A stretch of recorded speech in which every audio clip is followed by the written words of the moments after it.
here. I feel like this is like a psychologist type couch situation here. And we're going to break some things down. Not by me. All right. Very comfortable. Nice socks, by the way. Yeah, man. Look at that. Gosh, stylish. Before we jump into that, how many military, law enforcement, firefighters right here? All right. Nice. Thank you, guys. Appreciate you guys being here. You guys drove from a long way. Is that right? Michigan. Michigan? Wow. We have an Arkansas. We have a Kansas City. Oh, nice. Okay. Smile and wave, guys. Come on. All right. Those are the fangirls I told you about. Oh, awesome. Thank you, guys. Yeah. Nice. Thanks for being here, guys. Yeah. Appreciate everybody taking the time. It's weird not seeing people in the back. I don't like being down.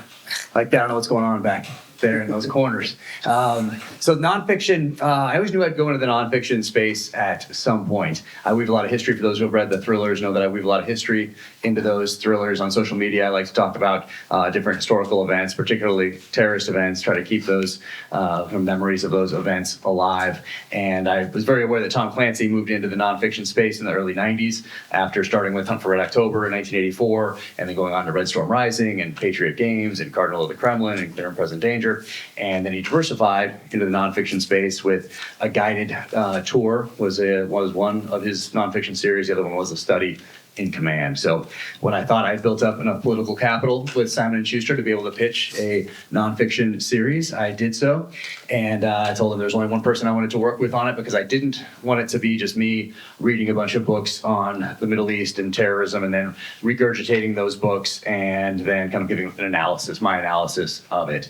I wanted it to be a serious work of history, primary sources, and I wanted to work with someone who was a leader in that space. And now, thinking about it, I feel it's very strange that I didn't even look up a YouTube video of you or anything like that. Like I had no idea if you were a crazy person or like mean. And so it's just the work. So James has 5 books, 4 on World War II, 1 on the USS Liberty, all amazing. Everyone should pick those up for sure. Add them to your library.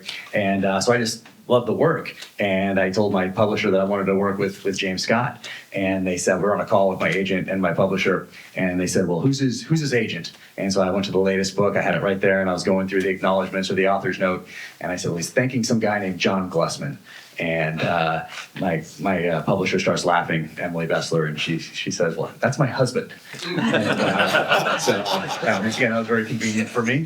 And they connected us, and we hit it off. It's been a wonderful partnership, amazing friendship, and I could not be more humbled and proud about how this book came out, and more so that the Beirut veterans trusted us with this story. So that was the background on it. What I really wanted to do is capture at the beginning, capture the strategic, the operational, and tactical lessons learned from different events throughout history, and then humanize those events also. And interesting in the research and the writing of this book, what really the humanization of this event really kind of took center stage more so than the lessons learned are all in there. But I think it's why it's so powerful is because these Beirut veterans trusted us with this story that people hadn't really told before.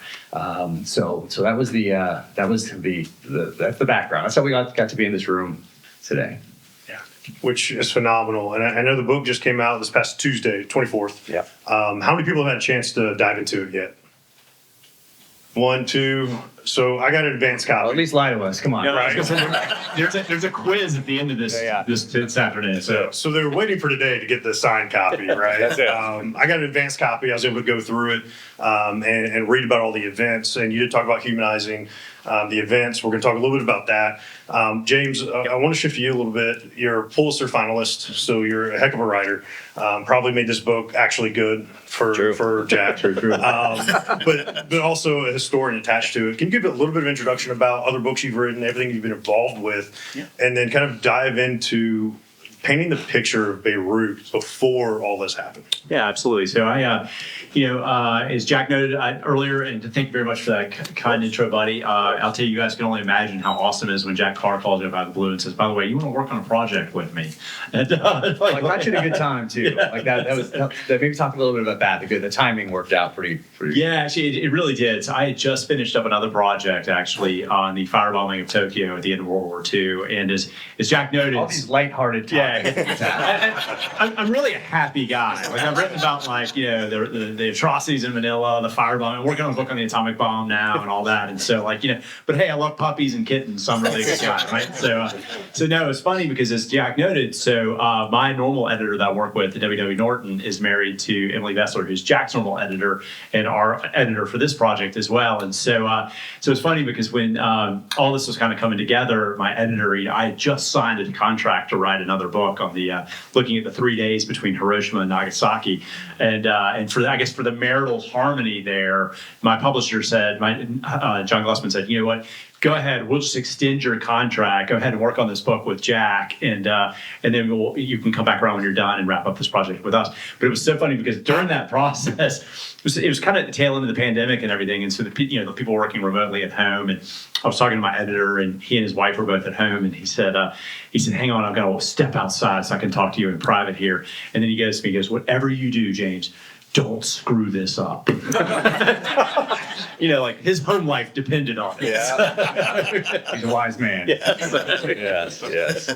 Yeah. No, I think it's amazing. Touch on the part of Beirut before the series of events a little bit. Paint the picture of what the Middle East looked at that time, because this was kind of the initiator that led to the last 40 years or so. Can you just talk about what it was like before and then when it started happening? Yes, I mean, Beirut was once, it was considered the Switzerland of the Middle East and whatnot. I mean, in the lead up until about the mid-1970s when the Civil War broke out, it was considered a very Western, beautiful place, amazing landscape, high mountains, beaches, all of that, great architecture. And then, of course, Civil War breaks out, and at the heart of that Civil War, it really comes down to the fact that Lebanon is it's a multi-faith nation. It's Christians, it's Sunnis, it's Shias, and then a lot of even smaller sects there as well. And so what had happened is there was this tug of war over who's going to be in control, which religious faith was going to control. And for many, many years, the Christians were at the top of that hierarchy. And then what happened is demographics changed, and the Shias actually became a larger group. And this led to a huge bloody civil war starting in the mid-1970s that carries on really all the way up until about the time that the Americans arrived there. And into this chaotic mix come other players. The Palestine Liberation Organization, the PLO, after they're kicked out of Jordan, they move in, they start using Beirut as a place to launch attacks against the Israelis. The Israelis then want to counter that. And of course, into this mix lands Iran and their Revolutionary Guard wanting to take advantage of this sort of the chaos there and sort of spread the revolution that begins in 1979 with the takeover of our embassy. So it's really in a lot of ways, it's a civil war. That's taking place in Lebanon. And on top of the civil war, you then layer in all these foreign powers. You've got the Israelis, you've got the Palestinians. Of course, Syria has had a long interest in this part of Lebanon as well. And so they want to control their borders. And so it's just really this stew of different groups and interests who are all sort of fighting for control there. And that is the backdrop in which these American Marines land in 1982. And I think the fascinating piece as this starts unveiling, who remembers this actually happening in current times? So there's definitely a piece here that I think is fascinating, especially with it being a historical nonfiction. But there's a piece that you did, Jack, that I thought was fascinating and very humbling. You really drove into the stories of the individuals. And there's everything from a wedding that happened in the middle of it all to letters home, declassified documents from the presidential side of things. Can you talk a little bit about why you wanted to bring the personal stories of the people involved into a historical book? Yeah, because you hear a number like 241 Americans killed, and it's a big number, but until you humanize it, you don't really understand that every one of those people had a family, those who loved them, multi-generational impacts to decisions made up here in the executive level at the Oval Office. So when we first talked, we talked about how important it would be to get out of the way of this story. This isn't my book, it's not James's book, this is a book of those people who were there. And our job is to get out of the way of those stories. We talked about that the very first time that we talked about this project. And it's emotional. It's emotional to hear those stories. It's emotional to write about them. It's emotional to edit them. It's emotional to talk about them again in interviews. We had Beirut veterans at most of all our events thus far who have stood up and spoke and talking about what happened to them, their memories of that day.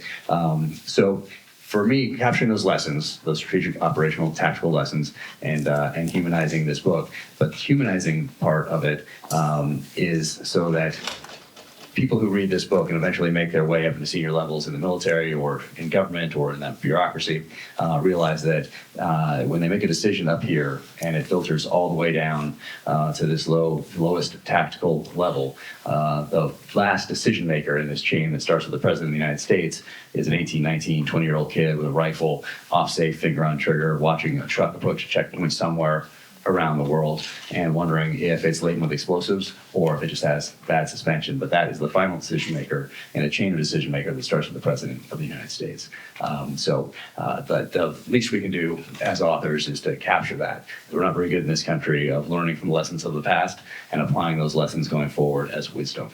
So the least we can do is capture what we can. And Zach, I'm going to jump in on there too and just add that, we had phenomenal cooperation from the Beirut veterans and from their families. In fact, some of them are going to be here for the event at 3:00 after this. We've got one Beirut vet who's literally flying in from Maryland. We've got the son of one of the Navy officers who was killed there is coming out with his wife and some family members as well. But we couldn't have done it without their cooperation. And, when we make these phone calls and whatnot, we're literally showing up on somebody's doorstep to talk about the worst day of their life. And we're asking them to trust us. And so we did over 100 hours of interviews with about 4 dozen survivors, family members, wives, children, parents, even in some cases. And then they gave us over 1,000 pages of their letters and diaries. So we were able to capture, because when you interview somebody now, 40 years later, you're looking back through the lens of a 60-something-year-old on that experience. Those letters, those diaries really helped us sort of capture that raw emotion at that moment. And reading those diary entries and those letters right after that bombing are just heartbreaking. And you mentioned the bride, actually. There's one of the guys that was killed in there. He actually just married a Lebanese woman who worked as a translator for them, literally just 6 days before the bombing went off. And Jack and I were actually at the 40th last year reunion up in Jacksonville, and a bunch of the guys we kept talking to kept saying, well, did you guys ever find out what happened to Brian Earl's Lebanese widow? And we heard she came back to the States, but whatever happened to her and all this kind of stuff. And we were like, all right, we got to find her. And we had a draft of the manuscript complete at this point. And so we just started this mad scavenger hunt of tracking down sources or whatnot. And man, we managed to find her in Ohio and get her whole story. In fact, we have one of the wedding photos of them in the book that she provided us. And so it was really just, it's kind of like a big historical scavenger hunt in a lot of ways. But the cooperation was great. As soon as we talked to somebody, they would say, we got to talk to my buddy, so-and-so. And then your phone would ding with a shared contact of somebody to call. And it kind of spiraled to the point where at the reunion, guys were coming up to us being like, I want to be interviewed. And we're like, all right, let's do it. So that cooperation is that's at the heart of the book, I think, those stories. And so it's a real honor and a privilege for us to get to know these folks and be able to tell those stories.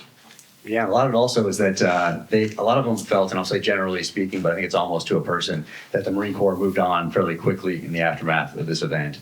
It wasn't raising the flag on Iwo Jima. It was a very dark day for the Marine Corps, and they wanted to move on. So all this time now, coming up on 41 years later, they feel there weren't that many people that served there. It wasn't like World War II that affected an entire generation. It wasn't like Vietnam that affected a generation, whether you were in Vietnam or home dealing with the civil unrest of that time. And the upheaval going on in the United States. There's a very small number of people, relatively speaking, that spent time in Beirut. And because of what happened there, they feel very close, it seems to me, because they share this connection that not many people have. And being a very dark day for the Marine Corps, they almost to a person expressed to us, thank you for telling this story. And it's time someone told our story. And no one had done that because it was kind of pushed to the side as the Marine Corps and the country moved on.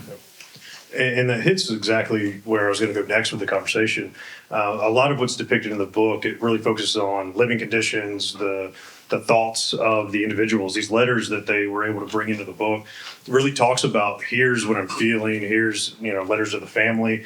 From the different perspectives, from historian to a veteran, can y'all both talk a little bit about, as the bombing happened, what the losses looked like, the reaction was from the public, and then was there support compared to some of the other wars that were happening? But just kind of both discuss that from your perspectives. Let's see. Well, there's a lot there because there's so many different perspectives. But the question, it keeps coming back to why. Like, why were these guys there? Why was the decision made to put Marines who are trained to go into a country, crush the enemy, and then come home? Why are they put in as a peacekeeping force into a country that is quickly devolving into complete chaos? And an interesting piece, as you mentioned, peacekeeping, they did go over there not as the Marine Corps we know today, right? They went over there as truly, we're just going to peacekeep, be in defensive positions. We're not allowed to put ammo in the guns, put a magazine in the rifles. All these things happen where they're just sitting ducks, essentially. To paint that picture of the reactions attached to, I'm helpless, essentially, from the veteran perspective. But keep going, please. Yeah, so it's that one of the main jobs of some of these senior levels and the advisors that surround a president or senior level military leaders that are advising presidents is to understand the nature of the conflict in which they're engaged or about to perhaps commit U.S. forces. And we time and time again, we fail to do that. Sometimes there are lessons that are even not that far in the past. An example being the Soviet experience in Afghanistan from 79 to 89. And then for us in 2001, we either drew the wrong lessons or didn't draw lessons at all from the Soviet experience. We didn't have to go back to 3 British incursions into Afghanistan or Alexander the Great or anything else. We could have gone right to the Soviet experience not that long ago. So there's that. That's a huge piece of it, is understanding the why. Why are we there? And that keeps coming up. And there's, going back to some of those executive level decisions that we explored, what really stands out is Reagan's heart. So regardless of the decision that was made, you have to sense that he had a really big heart. And I talked to Michael Reagan about this, and he said that what happened to the Marines in Beirut, 1982, 1983, haunted his father until the day that he died. Yeah, and I'll jump in. Jack's talking about the executive level stuff, and this is a case in point. Normally, when you send in the Marine Corps, they're storming beaches somewhere. They're an amphibious assault force. These guys are not designed to go in and do peacekeeping. And what had happened is the original goal was just to send these guys in very briefly. They were supposed to be out by Christmas of 1982. As soon as things kind of calmed down, they were going to pull them back aboard ship and they'd be gone. And then what happens is there's this tug of war that takes place inside the administration. And the Joint Chiefs of Staff and the Defense Secretary, they don't want the Marines there. They think that Lebanon is a distraction from the larger Cold War and whatnot. And it also exposes them to the potential of getting pulled in because they understand, hey, a lot of these groups are proxies. Syria is a proxy of the USSR. Israel is more of a proxy of us. But, this is a proxy war that has the potential to draw us in. We don't want to be there. But on the State Department side, and particularly the National Security Advisor, a guy by the name of Bud McFarlane, he sees this as an opportunity to sort of cut his own teeth and make his own reputation by sort of brokering this big deal, sort of this peace deal. And you got to remember, this is coming after Jimmy Carter and the deal between Egypt and Israel. And, so you've got sort of egos at play inside the administration here. And that tug of war over the role that the Americans are going to play there takes a very pivotal turn in the fall of 1982. What starts off as a peacekeeping mission, and that's what Reagan told the public, that's what he told Congress. The first national security directive that comes out of the administration in late 1982 changes the whole scope of this mission. And at that point, it's about stabilizing, supporting the national government there, and really bringing about a large sort of building up their military and whatnot, really getting into the nation building business. And that was what was not communicated to the public or to Congress all that well, and definitely not to the Marines on the ground there, because that type of mission is a much bigger, longer mission. And these are 1,800 guys. Okay, that's it, that are being sent in there. And so really from the beginning, you see how that mission changes, and you set these guys up so that what was originally supposed to end by December of 1982 is going to drag on throughout much of 1983, and it's going to give these bad actors, namely Hezbollah, the opportunity to then start targeting the Americans, first with the embassy in April of 1983, and then 188 days later with the Marine headquarters and barracks. And nation building sounds familiar probably to some people in this room as well. So some parallels that we didn't learn lessons from, and there's some parallels at that strategic level of putting Marines in one case, other U.S. service members, Marines again, some at Abbey Gate in Afghanistan in August of 2021, untenable positions, tactically disadvantageous positions. Once again. sent there by people in air-conditioned offices thousands of miles away from the battlefield. So we have those parallels as well. And then there's another parallel, though, that actually gives me a little bit of hope, because it's a dark story, but there's hope in this rescue that comes in the aftermath of the explosion. But there's some parallels between that and what happens at Abbey Gate in Afghanistan all those years later, in that when the bomb goes off in Beirut on October 23rd, 1983, and the bomb goes off at Abbey Gate, people are blown off their feet. People hear the explosion from across a compound, across an airfield, and they run to the sound of that explosion. They run to the sound of the guns to try to save as many of their brothers in arms as possible in the case of Beirut, and brothers and sisters in arms in the case of Abbey Gate in Afghanistan. And some people holding security because they don't know if this is the first in what's going to be a multi-pronged attack, and others trying to save their fellow service members, and in the case of Abbey Gate, innocent Afghan civilians as well. So that's the same U.S. service members, that same 18, 19, 20-year-old kid that I was talking about earlier that's standing that post is the same one who's responding to the bombings in both of those countries in these different situations. So there's a lot of parallels and a lot of lessons that we should be learning. And I feel like you've done this once or twice, because that's exactly where I was going to go next. Part of what you mentioned, and I was in Afghanistan with Green Berets in 2019, and a lot of the guys around me asked why. Why are we here? What are we doing at this point? So across 40 years, you said should be learning lessons. Can you both also discuss what lessons should we have learned, or what did we actually learn out of something way back in the 80s that we've applied now or haven't applied now?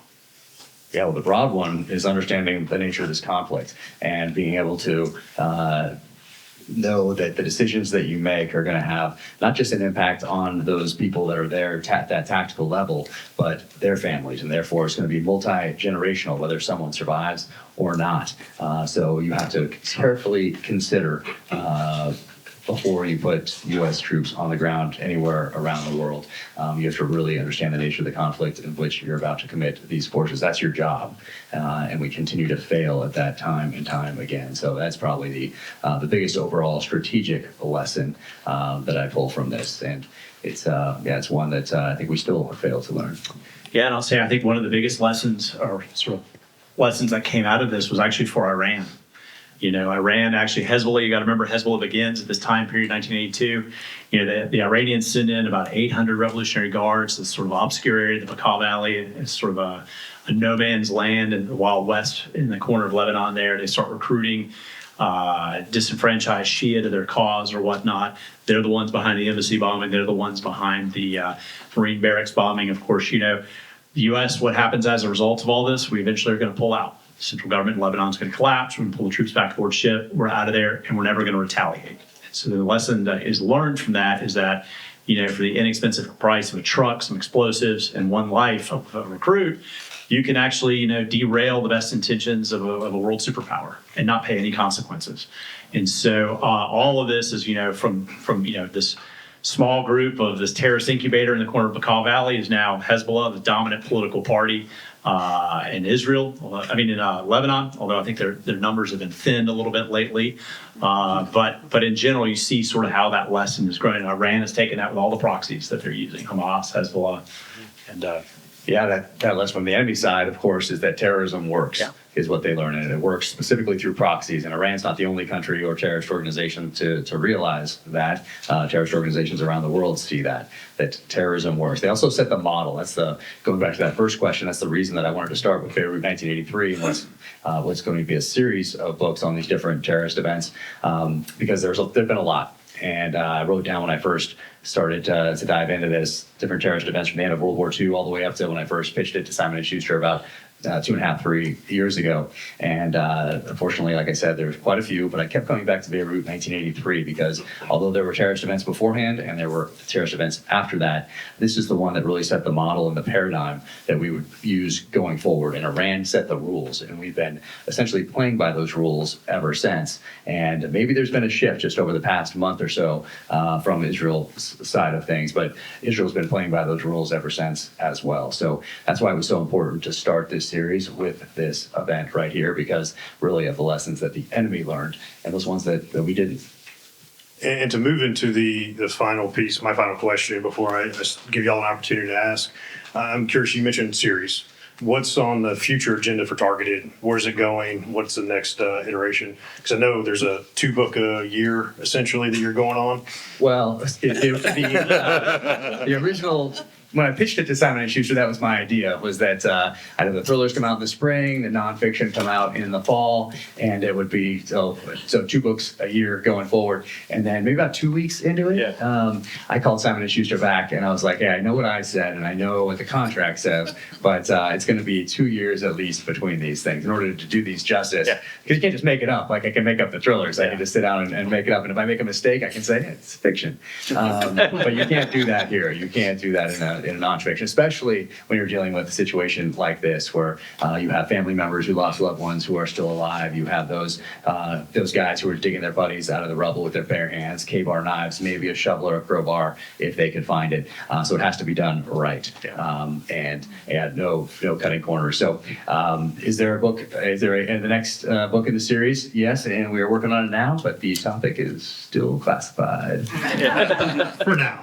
Somehow you get it in your hands. Probably announce it in 2025. So declassified documents seem to be in y'all's wheelhouse. Yeah. What about you, James? What's up next on the list for you? Yeah, so I've got a project I told you I had to put on hold. I've got to get that sucker wrapped up hopefully by the end of this year, and then we're full steam ahead on book 2. So we kind of know what we're doing, but it's just we're not quite ready to let that one out. Love it. All right. So this is y'all's opportunity, fangirls and other folks. Who has a question? Who wants to talk a little bit? Real quick. Love it.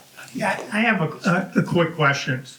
What are your thoughts? It seems to me that a major problem has been the last 60 years, the State Department and the whole Vietnam thing, the whole thing.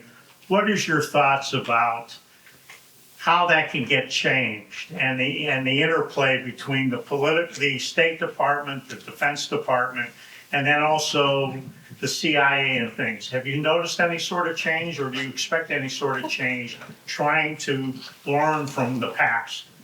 That feels like a new book. Yeah, I was like, that's a big topic. I mean, like, are we? But in 30 it's a seconds, dissertation. Yeah, 30 seconds. Let's see. No, I think it comes down to that clear mission, clear guidelines, where there's that commander's intent that's understood from the private down here at the tactical level and all the way up to the commander in chief, and every single person in that chain. And now in this large apparatus, this large bureaucracy, everyone has that clear understanding of what we're doing by committing forces somewhere in the world. I think it's important to have a State Department that argues maybe with the Department of Defense and with the CIA. There can be checks on one another. So I think that is important. Sometimes they do undermine each other's mission, but that's because that these mission sets are oftentimes, if they were clear at some point, then they shift. And we did see a shift in this mission in Beirut. We saw shifts in both Iraq and Afghanistan as we continued to stay and become, it's a war on drugs now, essentially, in Afghanistan. And then here we're nation building. Now we're building these roads and these wells. And then we're not killing guys anymore because we don't want to create more. And then all this, it just gets it's a lot. So I think that clear mission, those clear guidelines, that clear commander intent that goes throughout those agencies. But when you're talking about those ones that you just did, they're all gigantic bureaucracies. So it might just be wishful thinking, because in any huge bureaucracy, and there'll be people climbing a ladder, undermining one another, undermining missions, and that's probably human nature. It probably has been from the beginning of time. Yeah, I'll jump in and add. I mean, there's a natural tension between the State Department and Defense Department because there is a blurry line between the two of them. The Defense Department's always going to need the state to come in afterwards to kind of do the nation building and things like that. And the State Department's always going to want to be able to use elements of the Defense Department to be able to push its goals. And that tension is actually at the heart of what happened in Beirut. And by that, I mean that the State Department was struggling to be able to make grounds and sort of bringing these different parties together at the negotiating table in Lebanon. And so they began to increasingly want to lean on the Marines as sort of a hammer that they could use. And so it's very much like what Clausewitz said, that war is politics by another means. And that was, quite frankly, the philosophy that the state was trying to apply. They wanted to use the military to make up for their failures at the negotiating table. And that is what brings the Marines further and further into the conflict and ultimately puts the target on their backs. So that is, as long as we've had a state and defense department, those lines are always going to be blurred there. But that's where it really gets at the heart of you need a good administration that's good at sort of like a parent separating two fighting kids. It's kind of what goes on there. And so, and I don't really see that changing a whole lot. I just think that's the way the system is set up. Yeah, I saw it firsthand actually in Basra back in 2011. We're leaving Iraq, and I had Basra with a task unit down there, more Army than SEALs under my command down there. But I was a direct liaison to this to an embassy annex down there, and the ambassador's representative down there for that part of the country. We were leaving. We knew we were leaving, and they were going to take over, and they were not prepared to take over from a security standpoint when this whole military apparatus was about to get up in a couple months and leave, and just leave them down there. And I had a great relationship with the embassy down there. But I could but I recognized the military telling me like not to share things, which I did anyway. Don't tell anybody. Any lawyers in the room here? Are they recording this? Yeah, I'm not recording it, sorry. But no, I feel very good about that. I didn't have any secrets from my counterpart in the State Department down there because I realized we were going to turn this over. We were leaving. We were out. And so I wanted to set them up as best as I possibly could in a very dynamic situation down there. So, but you sensed it even at that level. You had pressures not to share things for whatever reason, which was just odd. So yeah, there's those tensions certainly do exist. Yeah. Yeah, I have a question, more of like a cultural, I guess, based on different generations. And so I'm a Gen Xer, so I remember, when Beirut happened. Excuse me, I'm involved. I'm a Navy veteran as well.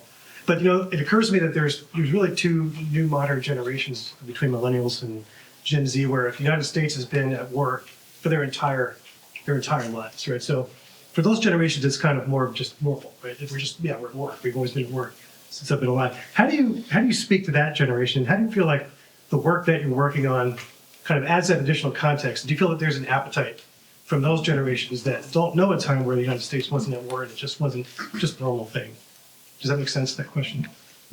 Yeah, so dial it down to the actual, Yeah, so the actual question is, if you've got two generations of Americans or younger generations that it's just a normalcy for them that were, overseas, involved in nation building and other things, how do you write to that audience and give them that additional context that they would, that makes it more meaningful to them versus a generation like mine where when I was a kid, we weren't at war, it was Cold War, I guess you could say the Cold War was, but it wasn't quite just this normal thing where, we're just overseas with troops. It's just a constant thing. I don't know if that makes sense. Yeah. So I don't think it doesn't come into play really at all. In that we're capturing this history, we're capturing it through primary sources and through these interviews, doing those things that I talked about earlier, capturing those lessons, humanizing it at the same time, and putting it into a book that's compelling. So I don't really think about the audience. I never think about the audience in the thrillers either. It's all about the story. It has to be about the work. So I know some authors do it differently, but for me, it's all about the story because people are trusting me with time that they're never going to get back. And so I never think about the audience. I never think about what's popular. I never think about trying to grab something from the headlines. I never think about, a short chapter is better than long chapters these days. Or who am I going to offend if I put this in here? None of that ever comes into play because I want to respect people who are trusting me with this time. And very similar here, we never had a discussion about an audience or if something's going to sell or anything else. No, it's all about these stories and getting out of the way of these stories. So it's told in a way that is thoughtful and respectful, both to the history and then to the people who were there. I'm only up to chapter 1, so I don't know. Pace yourself. You only have 64 more to go. You're good. So you can speak from the perspective of what would the current Bud McFarland and the Israeli Defense Force, having known the history that you guys have spent a lot of time on in the 41 years since then, what should that Bud McFarland within the Israeli Defense Force learn from this experience going forward?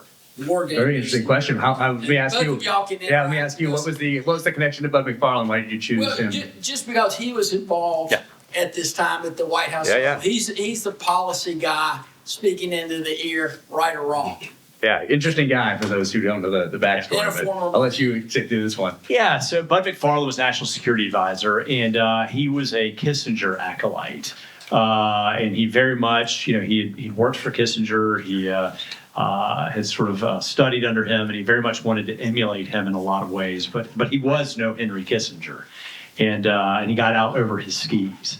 as the saying goes here. And he had an arrogance about his knowledge of the region and whatnot. And he disparaged the deal broker Phil Habib, that we'd used right before there. He disparaged Reagan, said none of these guys knew what was going on over there and whatnot. And then when he finally gets the assignment, it's all about how he's going to be the one who does it. And of course, but he doesn't have that expertise either. He doesn't speak any of the languages, doesn't speak Arabic, doesn't speak Hebrew.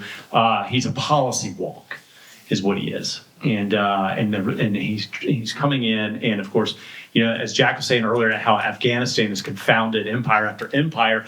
He fails to understand the gravity of that situation here, and he is really the one who's pushing and pushing and pushing to get the Marines more actively involved in combat on the ground, because he's not accomplishing what he set out to at the negotiating table, and. Quite frankly, he butts heads very significantly with a guy by the name of Colonel Garrity, who is in charge of all the Marines on the ground there, and who does have a real understanding of what's going on, because he's sitting in a fishbowl surrounded by all these, fighting, opposing elements who are, targeting his guys along with everybody else. And so McFarland is kind of one of those. He's right out of like a Graham Greene novel of just the sort of the hubris and whatnot, with a failure to really appreciate and understand the dynamics on the ground there. And of course, that comes back really to haunt the Marines more than it does him. Of course, he will have his fall from grace during that Iran-Contra. He will attempt suicide later on and whatnot, and not succeed. But unfortunately, I think history's full of Bud McFarlands, and that's one of the lessons there. That's why it's important to have the right people in the right places. What would be the smartest guy? Say Henry Kissinger, looking back at what would be the smartest guy advising the Israeli Defense Force now learned from this experience? Well, you're talking about advising the Israelis or advising the Americans? Well, because in that time period, you take both perspectives. Yeah, because in that time period, the Israelis pulled out at that point and left us there, and so advising us. They actually talked about bringing Kissinger back in at one point. Instead, they got McFarland there. So without going back and kind of looking at all the resumes to figure out who was the key players at that point, I think, quite frankly, the smartest guy at that time period was probably Tom Friedman from the New York Times. In fact, if you looked at Tom Friedman's reporting in the New York Times on a day-to-day basis, he had a better grasp of what was going on in Beirut than anybody in the administration did. And in fact, his own home got blown up by terrorists there. People thought he'd been there. They rushed. They were relieved to find him in the bureau. He goes home and he finds his business cards littered in the rubble there.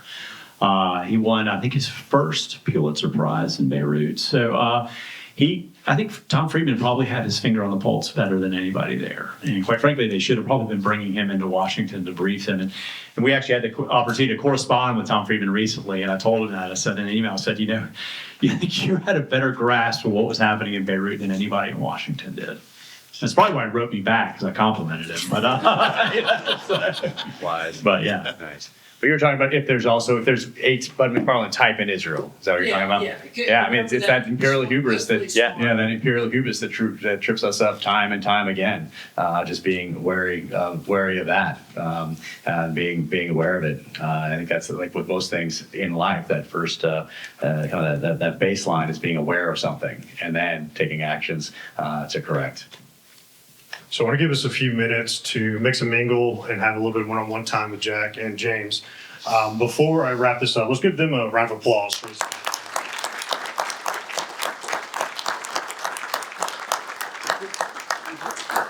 So there are a few things as closing business. First and foremost, don't forget the silent auction out here with the items that Jack was nice enough to sign for everybody, the full terminal list series. I also have to thank sponsors attached to this. Nothing that we do with ATLVets could be done without our amazing partners. Sheffield Hale and the History Center. You have to smile, sir. There you go. Sheffield's the CEO up here at the History Center. You'll hear from him in a few minutes. We also have Zach Miller at Picture Growth Capital. Smile there. Steve Hennessy, who unfortunately could not make it today. Hennessy Automotives, they're also one of our sponsors. And then finally, we have Business Executives for National Security. They're some of the most amazing partners and mentors I've had. I'm actually going to invite Sid up here to talk a little bit about Benz, and then I think he has a surprise attached to it. Give Sid a round of applause. Thanks, Zach. Thank you guys for being here. We love supporting these. As Zach mentioned earlier, we've been partnered with ATLVets for both General Petraeus and Admiral Stavridis, and we love helping bring this content out. BEN's short for Business Executives for National Security. We're a nonprofit that focuses on bringing best business practices to the government partners that we work with. And that's everybody, department of fill in the blank. We're there to help them when it comes to business issues. And we use, again, the expertise of our members. Several are here in the room. And we try to, again, it's kind of like pro bono consulting, if you will, a little bit. We try and just do our best to help move the needle, whether even if it's just a millimeter, to better the efficiency and effectiveness of our government. And so, again, our members are always here to support. We love having interesting talks here to help educate. That's part of our charter as well, as educating our members and everybody else. So this is kind of geopolitical history, and it really does help the stage, or help set the stage of what we've all experienced, especially those of us who had the joy of going to Iraq and Afghanistan. So again, thank you for being here. We have a very small token just to say thank you for what you're doing. Thank you very much. Appreciate And and for you, James. Awesome. Appreciate it. And really appreciate you guys being here. And thanks for Zach for setting this up. Thanks so much. I'll just say real quick, it's efficiency in government is wow, you guys have your work cut out for you. Wow. So two more things. My much better half, better three quarters, Taylor, who runs all the workouts for ATLVets, loves making men cry at the workouts if y'all want to come get a good sweat on. There are a couple mugs up here that I'm going to have her Vanna White as ATLVets gifts to these two gentlemen. Yes, those two. Thank you, dear. So some new swag we got with ATLVets. I want to say thank y'all for making the trip. Thanks so much. Thank you. And then, by the way, this is my better half, guys. So there's also one other piece. Is anybody familiar with Invader Girl, the artist that does paintings? Her husband's a Dev Grew guy. I don't know if y'all are familiar. So she actually commissioned a piece as a surprise gift for y'all. So I'm going to very carefully take that off. So with her very unique touch attached to things that she did, she took the book cover, took her interpretation of it, and as a gift, I wanted to give this to you, attached to from Invader Girl. Wow. So it's a very amazing piece. She flew it down for us for this trip. So absolutely amazing. Y'all give them more round of applause.